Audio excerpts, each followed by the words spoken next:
Welcome to Suman TV. Dasara పండుగకు ముందే భారతదేశంలో దీపావళి పండుగ జరుగుతోంది. కేంద్రం జీఎస్టీ స్లాబుల్లో తీసుకొచ్చిన మార్పుల్ని చూసి ప్రజలు సంబరాలు చేసుకుంటున్నారు. వస్తువులు సేవల ధరలు తగ్గుతున్నాయని సంతోషంతో ఉన్నారు. భారత ప్రధాని నరేంద్ర మోదీ ఆగస్టు 15వ తేదీన ప్రకటించిన విధంగానే దీపావళి పండుగకి ధమాకాని తీసుకొచ్చారని అందరూ ఆశిస్తున్నారు. మరి ఈ జీఎస్టీలో మార్పులు శాశ్వతంగా ఉంటాయా, కొద్ది కాలమే ఉంటాయా? మార్చిన జీఎస్టీ వెనుక అమెరికా విధించిన టారిఫ్ల ప్రభావం ఏమైనా ఉందా? జీఎస్టీ స్లాబుల మార్పు వెనుకున్న అసలు కథేంటి? ఈ అంశాలన్నింటినీ చర్చిద్దాం. మనతో పాటు ఆర్థిక రంగ నిపుణులు, Hyderabad central university associate economics professor doctor Chittadi Krishna Reddy గారు లైవ్లో అందుబాటులో ఉన్నారు. కృష్ణారెడ్డి గారు నమస్కారం. నమస్తే అండి. కృష్ణారెడ్డి గారు, దేశం మొత్తం పండగ చేసుకుంటోంది. జీఎస్టీ మార్పులు వచ్చేసాయి, ధరలు తగ్గుతున్నాయి, ఇంకా లైఫ్ మారిపోయింది, భారతదేశం అభివృద్ధి చెందిన దేశంగా మారిపోయింది, ఇంకా మన ధరలు మన కంట్రోల్లోకి వచ్చేసాయని చెప్తున్నారు. మార్చిన ఈ స్లాబులు ఎంతకాలం కొనసాగుతాయి? ఈ మార్పు వెనుక అసలు కారణం ఏంటి? చాలా మంచి మీరు ఇంట్రొడక్షన్ ఇచ్చారండి. గతంలో అంటే మనకు ప్రధాని గారు ఇండిపెండెన్స్ డే రోజు చెప్పారు, దివాళీ రోజు ఈ కానుకని ప్రజలకి తీసుకురాబోతున్నామని. ఇవాళ దసరా కన్నా అంటే దీపావళి కన్నా కాకుండా దసరా కన్నా ముందే రావటం నాకు ఒక ఆర్థికవేత్తకు ఎలా కనపడుతుందంటే, ఇవాళ ఒక బడ్జెట్ డే రోజు ఎంత సందడి ఉంటుందో దేశంలో, ప్రజలకు ఏ రకమైన మంచి జరుగుతుంది, చెడు జరుగుతుంది, ఏ బడ్జెట్ వల్ల ధరలు తగ్గుతాయని పెరుగుతాయని ఎట్లయితే ఆసక్తి ఉందో, ఇవాళ దేశవ్యాప్తంగా జిఎస్టీ స్లాబ్లు ఎప్పుడైతే ఈ సెప్టెంబర్ 22 నుంచి మార్పులకు అవకాశం ఉంటుందని ఆర్థిక మంత్రి గారు వెలువచ్చిన వెంటనే ప్రజలందరూ కూడా ఆసక్తిగా ఎందుకు మరి ఇంతకాలం ఇంత జిఎస్టీ వసూలు చేశారు అనే విషయంలో మీరు అడిగినట్టుగా స్పష్టంగా ఉంది. కాకుంటే ఇది జిఎస్టీ మొదలుపెట్టిన రోజే చాలా స్పష్టంగా భారత ప్రధాని గారు కానీ ఆర్థిక మంత్రి గారు చెప్పారు. మన ఆర్థికంగా నిలదొక్కున్న క్రమంలో ఎప్పుడైతే ట్యాక్స్ బ్రాకెట్లు పెరుగుతాయో, ట్యాక్స్ కంప్లైంట్స్ పెరుగుతుందో, ఆ యొక్క ఫలితాలను ప్రజలకు అందించే కార్యక్రమాన్ని మేము చేస్తామని చెప్పేసి మనకు జిఎస్టీ తీసుకొచ్చే ముందే భారత ప్రభుత్వం హామీ ఇచ్చింది. ఇవాళ హామీని మనం నెరవేర్చుకున్నట్టుగా మనం భావించవచ్చు. ఎందుకంటే నిర్మలా సీతారామన్ గారు మాట్లాడుతూ కూడా ప్రెస్తో మాట్లాడుతూ చెప్పారు, గత 7-8 నెలల నుంచి మోడీ గారు నా పైన తీవ్రమైన ఒత్తిడి తీసుకొచ్చి జిఎస్టీ ఈ దేశ ప్రజలకి అందించాలి, కాబట్టి త్వరగా దానికి సంబంధించినటువంటి కార్యాచరణ రూపించి ప్రజల మధ్యకు తీసుకెళ్ళండినటువంటి ఆలోచన చేశారని చెప్పడం కూడా మనము ఈ కార్యక్రమాన్ని గమనించవచ్చు. మీరు అడిగిన దాంట్లో ఇది నిజంగా నిలదొక్కగలుగుతుందా?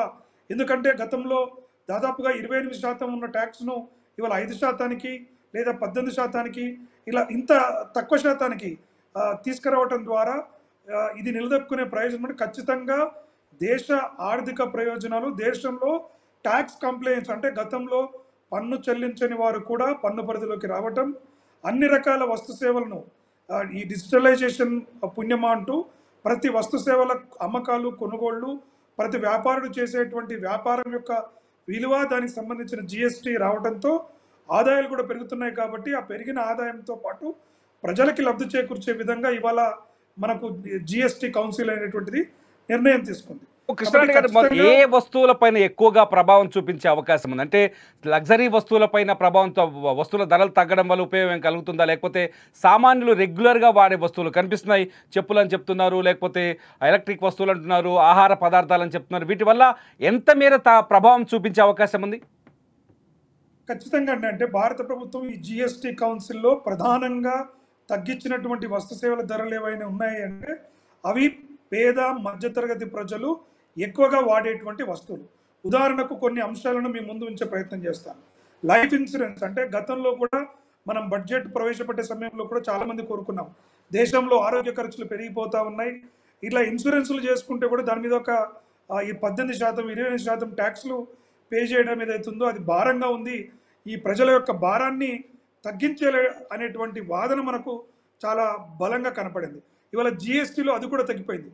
కేవలం ఒక లైఫ్ ఇన్సూరెన్సే కాదు, యూలిప్ కానీ, ఎండోమెంట్ పాలసీలు కానీ, అదేవిధంగా ఇన్సూరెన్స్ అన్ని రకాల ప్రొడక్ట్స్ పైన కూడా ఇవాళ మనకు ఈ ట్యాక్స్ను ఎత్తివేయడం అనేటువంటిది అందరికీ ఆరోగ్య భద్రతను ఏదైతే సంవత్సరానికి ఈఎంఐలో లేదంటే ఆ టర్మ్ ఏదైతే కడతారో అది భారీగా తగ్గే అవకాశం ఉంది. ఇది కూడా పెద్ద ఊరటని మనం చెప్పుకోవచ్చు. అదేవిధంగా సామాన్యులు నిత్యం పడే ఎయిర్ ఆయిల్ అంటే జుట్టుకు పెట్టుకునే నూనె దగ్గర నుంచి టాయిలెట్ సోప్ బార్స్ కావచ్చు, షాంప్స్ కావచ్చు, టూత్ బ్రషెస్ కావచ్చు, ఇట్లా చెప్పుకుంటూ పోతే బైస్కిల్స్ కావచ్చు, టేబుల్ వేర్ కావచ్చు, కిచెన్ వేర్ కావచ్చు, ఇట్లా అనేక అంశాలను ఇవన్నీ కూడా గతంలో 18, 12, 5% ఉన్నటువంటి ట్యాక్స్ని పూర్తిగా తీసివేయడం జరిగింది ఇలాంటి వస్తువులపైన. అదేవిధంగా మిల్క్ ఐటమ్స్, రోటీ వీటిపైన కూడా కేవలం 5% మాత్రమే ఉన్నటువంటి వాటిని కూడా పూర్తిగా తగ్గించేయడం కూడా జరిగింది. చెన్నా, పన్నీరు, చపాతీ, రోటీ లాంటి వాటిపైన కూడా, పరోటా లాంటి వాటిపైన కూడా మనము ఈ ట్యాక్స్ను తగ్గించడం చూస్తాం. ఈ ప్యాకేజ్డ్ ఫుడ్ ఐటమ్స్ కూడా గతంలో ఏదైతే అదే 12%, 18%, 5%గా ఉన్నటువంటి వాటిని ప్యాకేజ్డ్ నామ్కిన్స్ కావచ్చు, భుజియా కావచ్చు, పాస్తా, ఇన్స్టంట్ నూడిల్స్, చాక్లెట్స్, ఇట్లా మనం చెప్పుకుంటూ పోతే అనేక రకాలైనటువంటి వస్తు సేవల ధరలను మనకు ఇవాళ జిఎస్టీలో తగ్గిపోయింది. అంతేకాకుండా ఏసీలు, స్మాల్ కార్స్ అంటే సామాన్యుల మధ్యతరగతి ప్రజల ఆదాయం పెరుగుతుండటం, వాతావరణంలో వస్తున్న మార్పులకు అనుగుణంగా ప్రజల జీవన పరిణామాల్లో ఏసీలు కావచ్చు, చిన్న కార్ల వినియోగం భారీగా పెరిగిన నేపథ్యంలో జిఎస్టీ కూడా వీటిపైన మనం 18%కి తీసుకురావడం అనేటువంటిది 20% నుంచి 18%కి కూడా రావడం జరిగింది. దీనివల్ల కూడా ఏంటంటే మనకు అటు ఎయిర్ కండిషన్ మిషన్స్ కావచ్చు, టీవీస్ కావచ్చు, డిష్ వాషింగ్ కావచ్చు, టీవీలు అయితే ముఖ్యంగా 32 ఇంచుల కన్నా తక్కువగా ఉన్న టీవీల్లో 0%, అంతకన్నా ఉన్న వాటికి ఈ 12% కొంత రావడానికి ఆస్కారం ఉంది. ఇట్లా మనం లీస్ట్ తీస్తే చాలా వస్తు సేవలు సామాన్య ప్రజలు, సిమెంట్ కావచ్చు, సిమెంట్ కూడా మనందరికీ తెలుసు, సామాన్యులు ఇవాళ ఇల్లు కట్టుకోవాలంటే తలకు మించిన భారం కావడం, ఆ సిమెంట్ పైన కూడా ధరలు తగ్గించడం వల్ల, సిమెంట్ ధరలు తగ్గించడం వల్ల రియాలిటీ మీద ఎఫెక్ట్ అయ్యే అవకాశం ఉందా? కొంచెం డౌన్లో ఉన్న రియల్ ఎస్టేట్ పుంజుకునే ఛాన్సెస్ ఉంటాయా? ఖచ్చితంగా ఉంటుంది. ఎందుకంటే సిమెంట్ అనేటువంటిది ప్రధాన రా మెటీరియల్. ఏ కన్స్ట్రక్షన్ సెక్టార్లో one of the major component వచ్చేసి సిమెంట్ కాబట్టి దాదాపుగా నేరుగా 10% ఈ ట్యాక్స్ తగ్గించడం ఏదైతే ఉందో ఖచ్చితంగా కూడా చాలా ఉపయోగపడుతుంది. అంతేకాకుండా లేబర్ ఇంటెన్సివ్ గూడ్స్ పైన కూడా ఈ జిఎస్టీని తీసివేయడం జరిగింది. మార్బుల్ బండల పైన కూడా సిమెంటు, ఇటు బండలు ఏవైతే మనుషులతో మాన్యువల్గా చేసేది ఏవి ఉంటాయో, granite blocks, intermediate leather goods, ఇలాంటి అన్ని వస్తువులపైన కూడా మనకు ఇవాళ ట్యాక్స్ తీసేసినటువంటి ఈ జిఎస్టీ తీసేసినటువంటి పరిస్థితి కనబడుతూ ఉంది. అంతేకాకుండా లైఫ్ సేవింగ్ డ్రగ్స్ అంటే మనిషి నిజంగా అత్యంత అవసరమైనటువంటి మెడిసిన్స్ ఏవైతే ఉన్నాయో, అంటే క్యాన్సర్ కావచ్చు, రేర్ డిసీజెస్ కావచ్చు, సీవియర్ క్రానిక్ డిసీజ్ పైన కూడా జిఎస్టీని 5% షుగర్ బీపీ లాంటి టాబ్లెట్స్ కూడా మన క్రానిక్ డిసీజ్ అంటే షుగర్, బీపీ లాంటి అనారోగ్య పరిస్థితులు ఎవరైతే డిసీజ్ రెగ్యులర్గా ఉంటాయో వాటన్నిటిపైన కూడా 0% ట్యాక్స్ చేయడం కూడా ప్రజలకి నేరుగా వాళ్ళ నిజ ఆదాయం అంటే వాళ్ళ కొనుగోలు శక్తిని పెంచడానికి మన అందరం కూడా గమనించాలి. దేశంలో ఎప్పుడూ లేని కొనుగోలు శక్తి కూడా, ద్రవ్యోల్బణం కూడా తక్కువ స్థాయిలో ఉండటం, ఇవాళ నిత్యావసరంగా ప్రజలు ఉపయోగించే ఏవైతే వస్తువులు ఉన్నాయో వాటిపైన తగ్గించడం కూడా చాలా ఆహ్వానించదగినటువంటి విషయం. అదేవిధంగా సర్జికల్, డెంటల్, వెటర్నరీ ఇలాంటి అనేక వస్తు సేవలు కూడా ఇవాళ మనకు నిజంగా ఆశ్చర్యం కలుగుతుంది. నిజంగా ఇవాళ దేశంలో ఒక బడ్జెట్ ప్రతిపాదన రోజు కాదు, లేదా ఎన్నికలకు కీలకంగా మారినటువంటి సమయం కాకపోయిన సమయంలో కూడా జిఎస్టీ కౌన్సిల్ ఈ నిర్ణయం తీసుకోవడం కూడా మనము చాలా అభినందించాల్సిన అవసరం. ఒక విషయం చాలా స్పష్టంగా కనిపిస్తోంది, ఒక విషయంలో వేరియేషన్ చాలా స్పష్టంగా కనిపిస్తుంది. ఎప్పుడైతే అమెరికా టారిఫ్లను పెంచిందో, భారత్ పైన టారిఫ్లను 50%కి పెంచిందో, అప్పుడే భారత ప్రధాని మోదీ ఒక కీలకమైన ప్రకటన చేశారు. ఆగస్టు 15 రోజు మనం ఏ దేశం పైన ఆధారపడకుండా ఉండాలి అంటే మన స్వదేశీ వస్తువుల వినియోగాన్ని పెంచుకోవాలి అంటూ స్వదేశీ నినాదాన్ని ఇచ్చారు. జిఎస్టీ స్లాబుల్లో మార్పుల వెనుక అమెరికా టారిఫ్ల ప్రభావం ఉందనుకోవచ్చా? ఖచ్చితంగా.